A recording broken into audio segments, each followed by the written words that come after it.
my baby's component, Faina and accepted to graciously accepted within the time constraints involved. Tell us more about ties and also how ties could be used for interdisciplinary collaboration. Okay, if you can't hear me, just say speak up a little bit because sometimes I tend to talk a little bit low. But thanks for inviting us for this talk.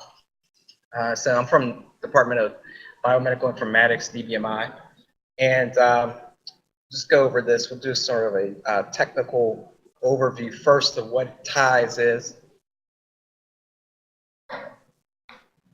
So what is ties? Essentially, I don't know if anybody's heard of ties in this room, but ties essentially is an NLP pipeline and then clinical document search engine. So it's application developed several years back, actually, maybe 5 to 6 years ago. And the back end of ties, really the pipeline that actually moves things through the process, does things from de-identification, annotation of the actual text document, and indexing of the document. So right now we get a set of clinical documents, pathology reports, and radiology reports from the MARS system primarily, and then that goes through the pipeline to actually de-identify the documents and make them available for searching. The front end allows a user to actually search for annotated documents based on concepts that have been coded within the text, and we'll get a little bit more into this a little bit later. I just want to give you a quick overview. And also ties is a course piece of software that's used what they call the Cancer Research Network, or TCRN network, which actually extends the ability of ties to go across multiple institutions. So a little bit about the TCRN. This is actually a federated network of data sharing networks. So currently we have 6 universities that can actually share pathology reports, these de-identified pathology reports and encoded pathology reports, and allows them to set this trust fabric amongst these different institutions that can provide, in this case, specimens, or the ability to develop cohorts across the network and to be able to request tissue among all the different sites. So I'm sort of the geeky, techie guy, so I'll just give you sort of this high-level technology stack, if you will. It's a 3-tier architecture. It's written primarily in Java several years ago. It uses this Java Swing client deployable through the web. This middle tier is an encrypted web service layer with a pipeline, as I mentioned, the pipeline of de-identifying, annotating, and that's their backend, running on a MySQL database. They also employ NLP. The NLP pipeline uses primarily built on Gate technology and NovoCoder, which does this named entity recognition coding, and also this open source grid technology, which is primarily Globus toolkit for accessing and encrypting the database and accessing resources across the software and across the network in general. And all of that's built on to make it searchable in a pretty quick way. It's built on Apache's Lucene index. A little bit about the security and authentication layer. It's built on multiple layers of security. As I said, it's built on this Globus grid service technology, which allows us to encrypt the messages, authorize people across the network. So if they're at RPCI versus University of Pittsburgh, the authentication layer for the application is controlled by this Globus and data encryption. All the reports that we have, I mentioned, they're coming from Mars at this point, or at least at our institution, from Mars, are de-identified using this commercial DID software that we license. And actually, DID was developed here at University of Pittsburgh several years back. All of the de-identified information is stored behind a firewall and accessible through this GGSS or GGS framework. All the identified information for sort of the application can be accessible only by an honest broker, sort of on the private side, and I'll show you a diagram of this. There's a comprehensive audit log that can tell us about what's been searched and things like that. So that's a little bit about the layer. So when you look at the architecture, it's built on sort of this 3-tier, as I was mentioning. You have this PHI data node server, which is on the left here, this middle de-identified layer, and then the TCRN hub server, which is all of the network sites. And I'll go into a little bit more detail on this. So if you look at these, so all of the data processing pipelines go through these 4 stages. Where import the data, where we have these import readers that we can ingest data. One being this HL7 importer, the other being just this textual based or this sort of custom Mars based importer. The other one being the structured data. So in cases, we're right now working with trying to load cancer registry data, so outcomes data can be loaded. So there's the structured data loading piece. So all of those are considered our importers, which can push things into our private database. So things are actually, when we get the reports, they're de-identified and sort of parsed out and put into the private side. So all of that's sort of the PHI information there. And as I mentioned, the honest broker is able to access that. So on the when a user develops a cohort in ties, that identified information, as long as they have an honest broker, can be linked to the de-identified information. Then we have this in the purple, this de-identified layer, which is, as I mentioned, a EID software that can take that and scrub out any of the identified information. And then the coded layer, which is actually using the NLP technology, Noble Coder, and the gate pipeline can encode the reports and annotate them in such a way that when we do a search for concepts, that we have the right concepts displayed. Then there's an index layer, which is responsible for building that searchable index.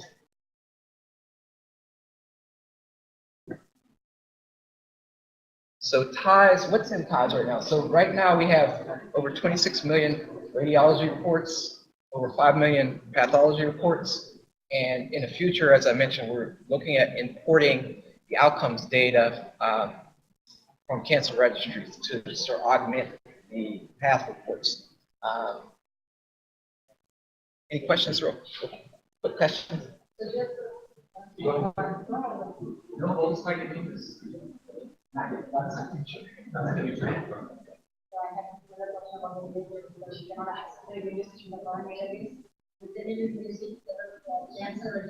what I heard last year that it was already on the plan, so do you know what that? It's on the right now.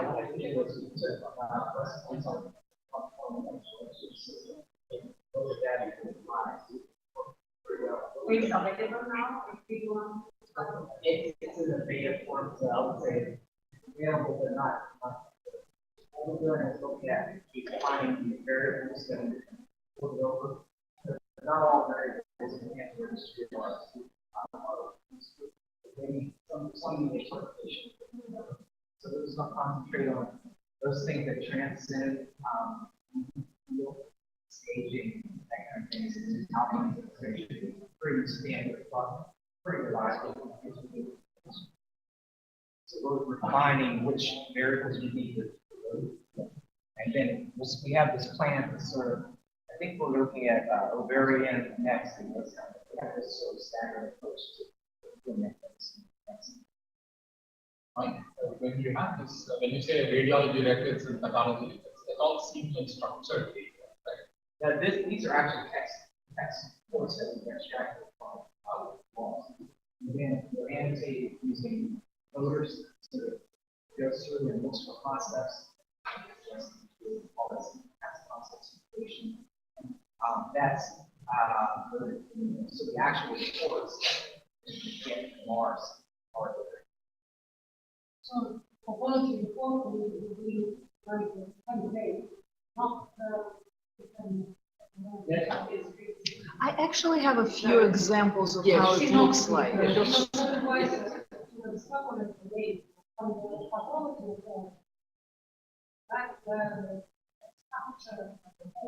Yeah, they're structured to it, but I think the NLP parse out some things like that because we're actually getting a text document, not like a PDF. We're actually getting a text. That text is run through that pipeline, and then so let's see if I thought I had let's see. Okay, I don't have that pipeline. Sorry, I don't have. But in this process of this NLP pipeline, so we have the actual reports here, the text reports, which run through this DID. So we actually physically have the text, and it's run through that process and actually coded in such a way that's annotated, and we can extract concepts out of there. So searching. I think we have something we'll show you sort of a slide on that thing and show you.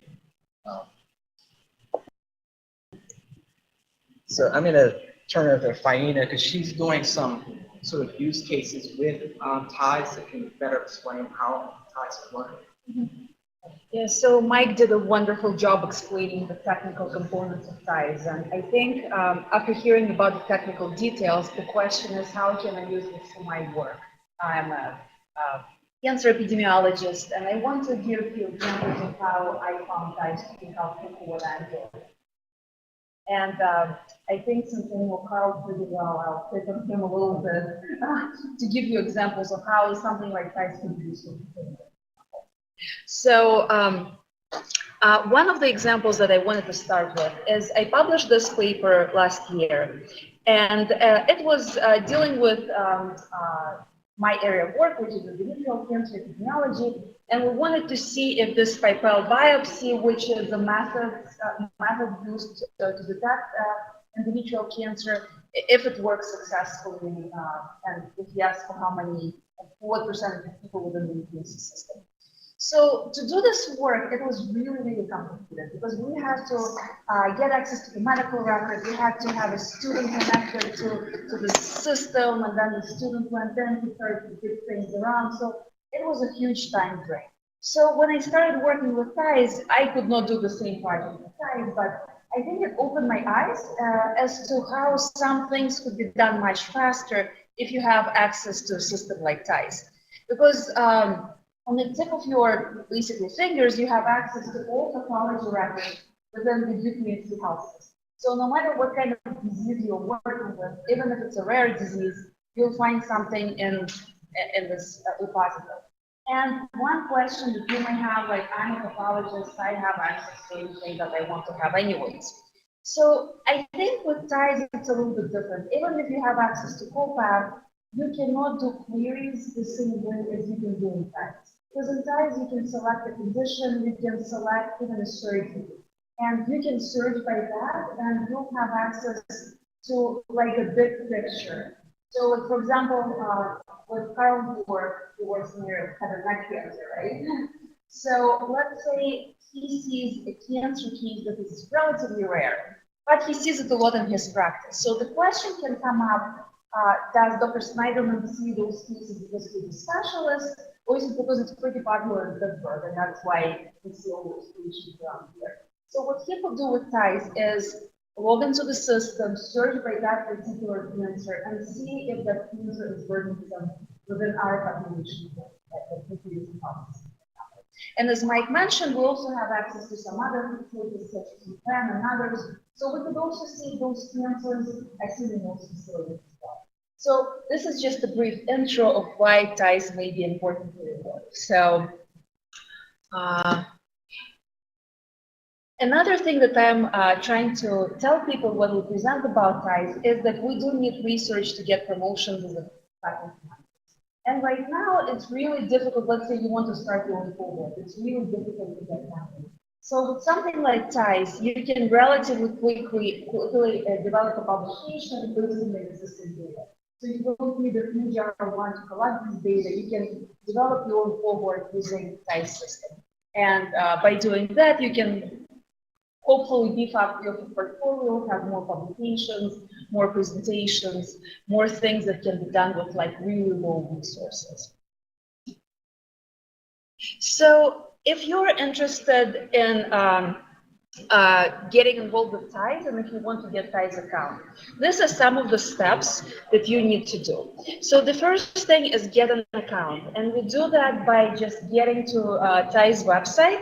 And I have a little flyer with that has our site and a description of what exactly is in there. So I'll distribute it as soon as I'm done. So then when you get access, you can identify a pool of cases that you're interested in. And you can search by a concept or by a keyword. My interest is some of the endometrial or gynecologic malignancies. So I'll show you what I was able to find for my work. To give you an example, and also I'll have a slide of how ties actually looks like when you get it, right? So that some of your questions would be answered. So once you identify a pool of cases that you're interested in, you can look at those reports just to make sure that you captured the right pool, because this is not something that is picked by a human. You do your search, and sometimes incorrect stuff gets said, just because maybe you use the wrong keyword, or maybe all those wonderful systems that Mike and his team set up, maybe they don't work 100%. So you just need to make sure that you capture the right stuff. Then you write an IRB. So, and what's wonderful about this thing is that IRB, as you noticed, is not the first step. So you can do a lot of things prior to writing an IRB. Because in general, oftentimes what happens is you spend 2 months writing your IRB, then your project doesn't work, and those 2 months of effort are wasted. So what you can do with this is you first can check if ties has the right stuff, and then you can write your IRB. So then you can work with honest brokers to get the data that you're interested in that is beyond the actual pathology record. So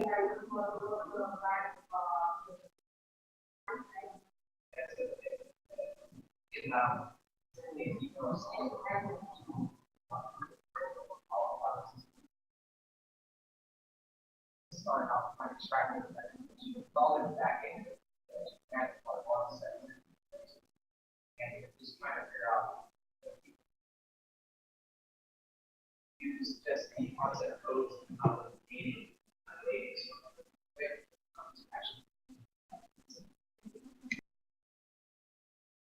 So I think we're back online here. And actually this relates to the latest question. I think you were asking about ductal carcinoma. So this is exactly what this example demonstrates. So this is search for the concept of intraductal carcinoma. And so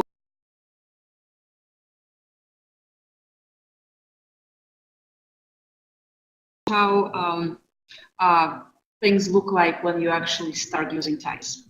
And I also want to give an example of how things look like when I did my own search for ovarian cancer and endometriosis in the same record.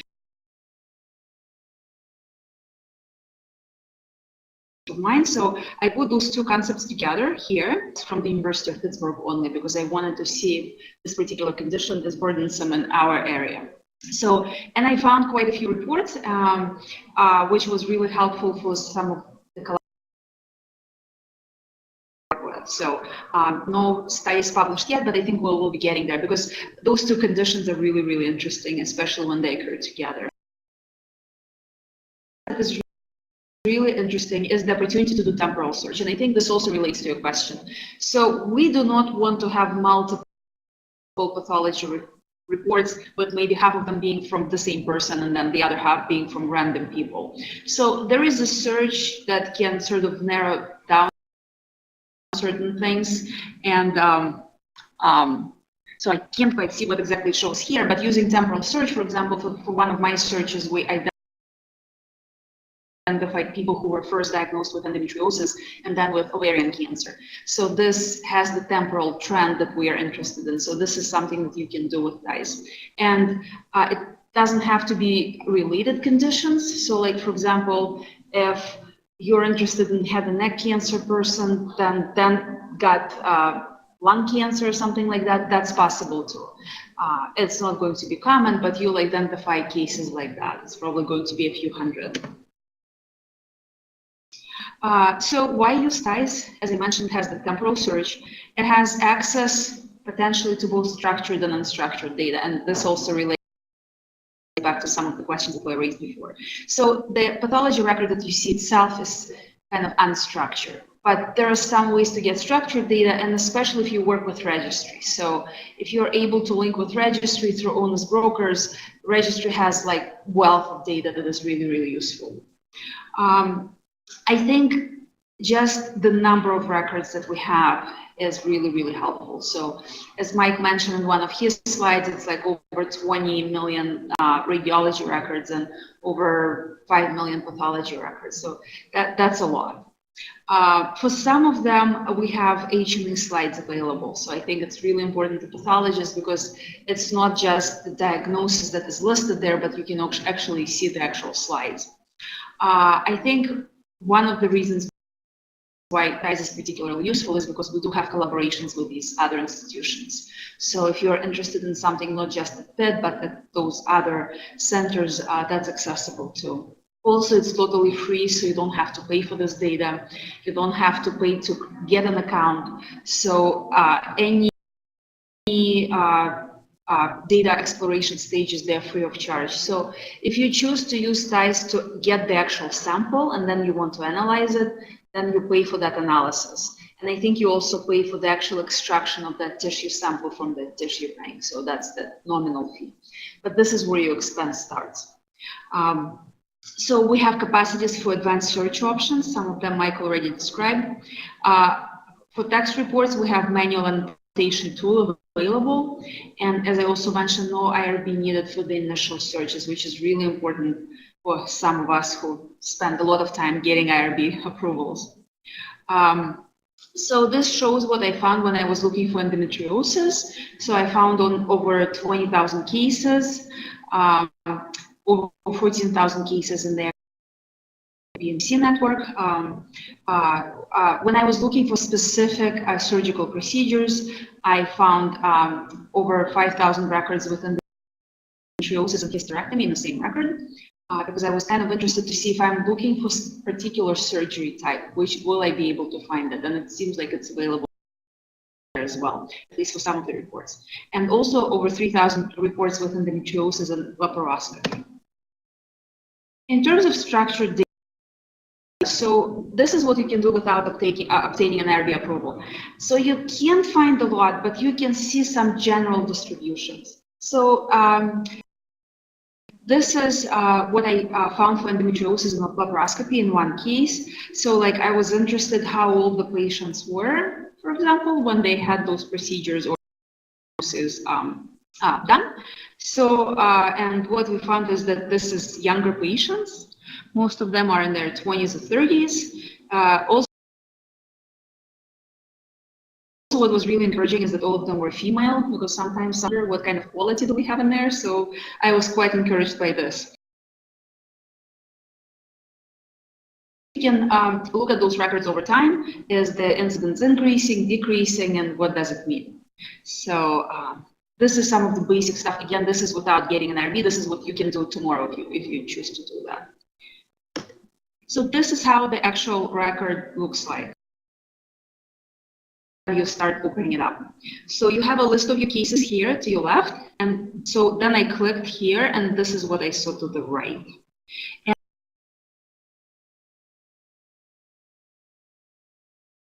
it goes back to the question about more than one record per person. So each stack That's more for me, because if I'm interested in same patient who came back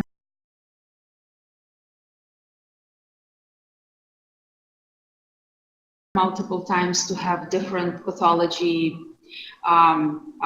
like biopsies done, we could do that. So any questions about this particular slide? Because I think this is where most questions came from. How many spot checks did you do? Spot check, you said. Average, I have to look at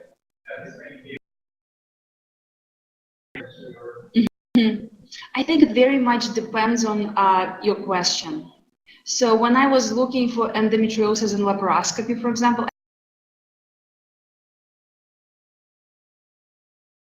but I looked for other things and the quality was a lot lower.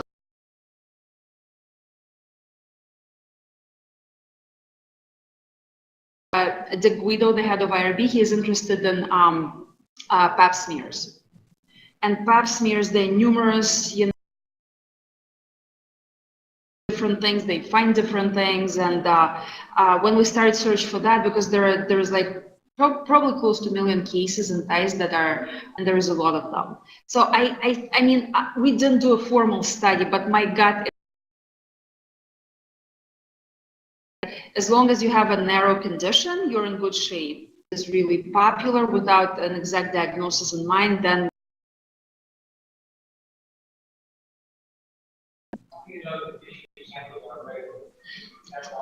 so that's logged. So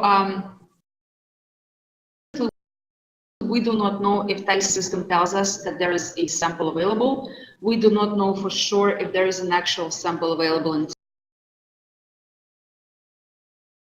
see what is the correlation between what the system says in terms of sample availability and the actual availability of the sample on the tissue bank.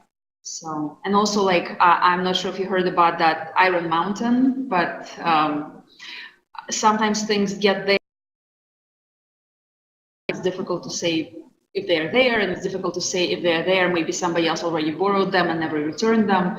So there are some issues solved, but it's work in progress.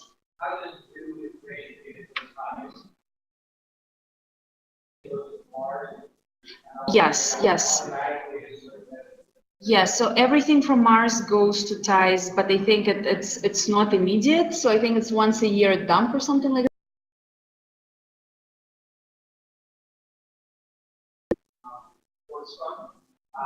But we can really go to index.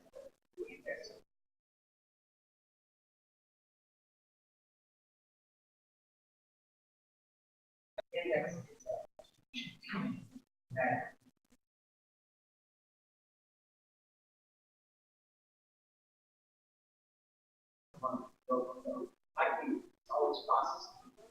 So maybe yesterday, certain people eyes,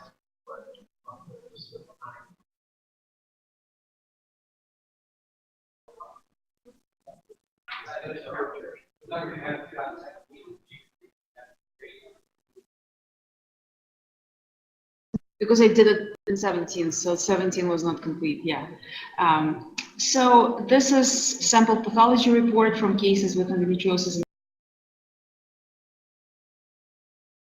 I think there was a question about synoptics. So just to be clear, the pathology report itself is based on have capacity to kind of go back and look at synoptics questions. So this is what we get, like this is how it looks like on our end. This one is really interesting. So we were talking to pelvic floor disorders people. And they're interested in very specific types of surgical procedures. So we looked at this surgical procedure, the name of which I cannot even tell. So, but particular procedure as well. So that was quite interesting for them. So I think there are lots of opportunities for joint collaborations with TIE's team.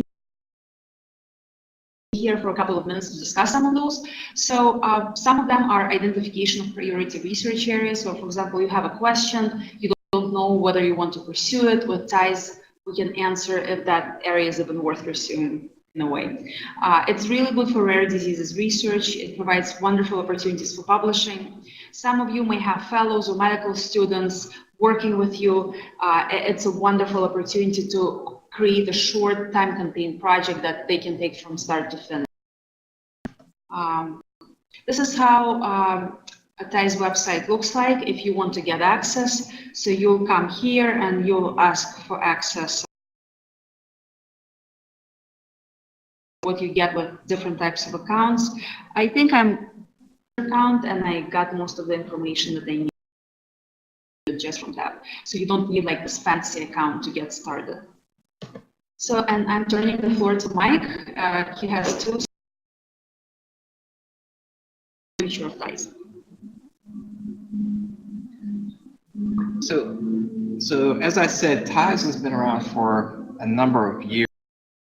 And one of the things that we're looking at is we just put in for a sustained support grant. Actually, was talking over there. But I think the key in the future of TIES, the one thing we're going to look at doing is re-architecting the software in general, overall. But the addition of, I think this whole slide imaging is actually one key area what we're looking at. We anyway, if we don't get the grant, but I think there's a lot of interest in whole slide imaging that we can explore. Also, cancer registry, a lot of interest in cancer registry. That's going to occur in the next few months anyway. So once that's available, the data loaded and hopefully to enrich the reports with outcomes data and some other key data from cancer registry.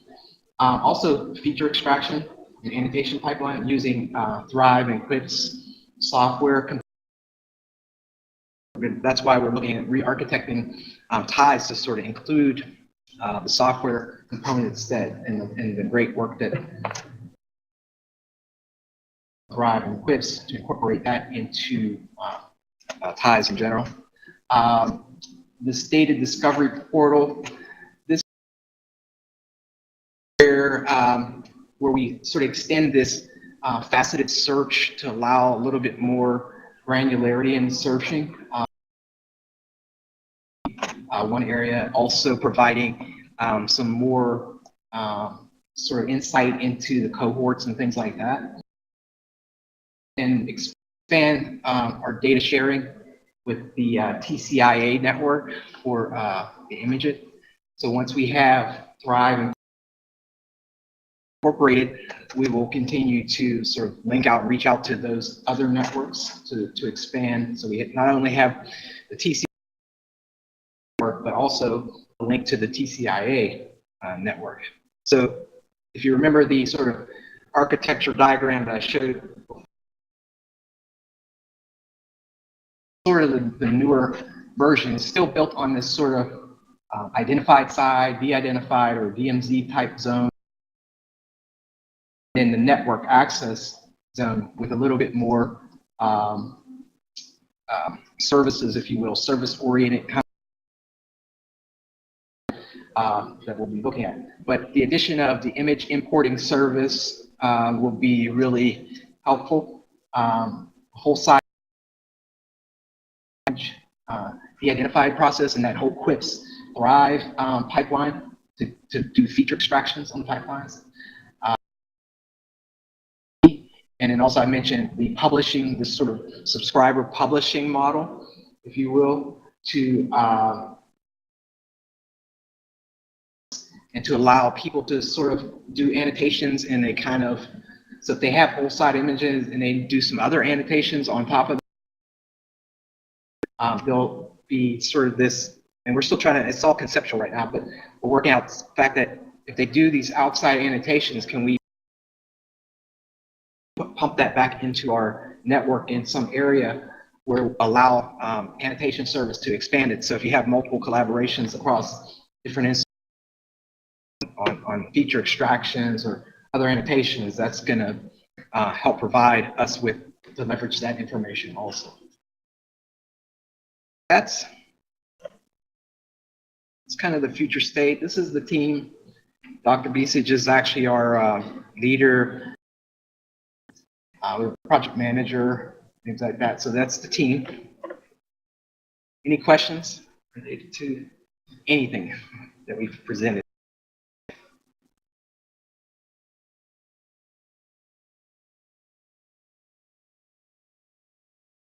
That's it. Thanks for this.